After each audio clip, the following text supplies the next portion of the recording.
নমস্কার, আমি চিত্রশিল্পী সুদেষ্ণা চক্রবর্তী। সান্ধ্য আড্ডাতে আরও একবার আপনাদের সামনে স্বরচিত একটা কবিতা নিয়ে হাজির হয়েছি। আগে আমরা একটু শুনে নিই।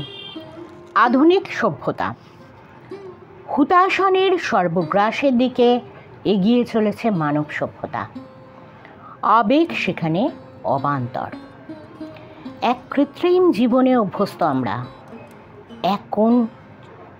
এ কোন জীবন, এ কোন সভ্যতা? মায়া, মমতা, ভালোবাসা, স্নেহ সেসব কী বস্তু জানে না কেউ। হাতে যন্ত্রাংশ, মুখ নামানো, সকল কিছু তারই মধ্যে ধরা, শুধু মনুষ্যত্ব ছাড়া। এই তো জীবনের গল্প এখন। মৃত্যু পথিকেরও মেলে না বাড়ানো মনুষ্যত্বের হাত। জীবনে শুধু দাতা গ্রহিতা আধুনিক সভ্যতা। আমরা মুখ নামিয়ে সারাক্ষণ সোশ্যাল মিডিয়ায় মত্ত থাকছি।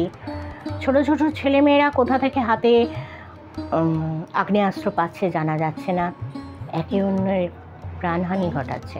এসব কেন হচ্ছে?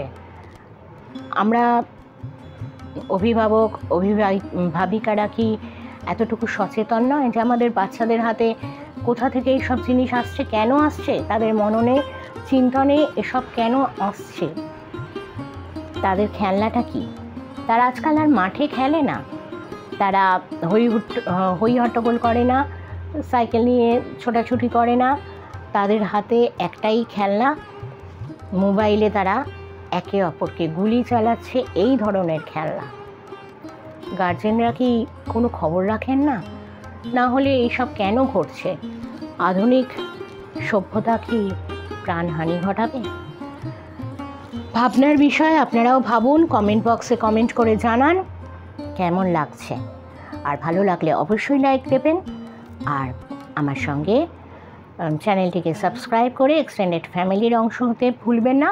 অল বাটনটা প্রেস করে দেবেন, তাহলে সমস্ত নোটিফিকেশান সকলের আগে আপনার কাছেই পৌঁছবে। আজকে আর বেশি কথা বাড়াবো না, মনটা ভালো নেই। আজকের কবিতাটাও সেরকমই একটা কবিতা ছিল। তো আজ এই পর্যন্ত। শুভরাত্রি।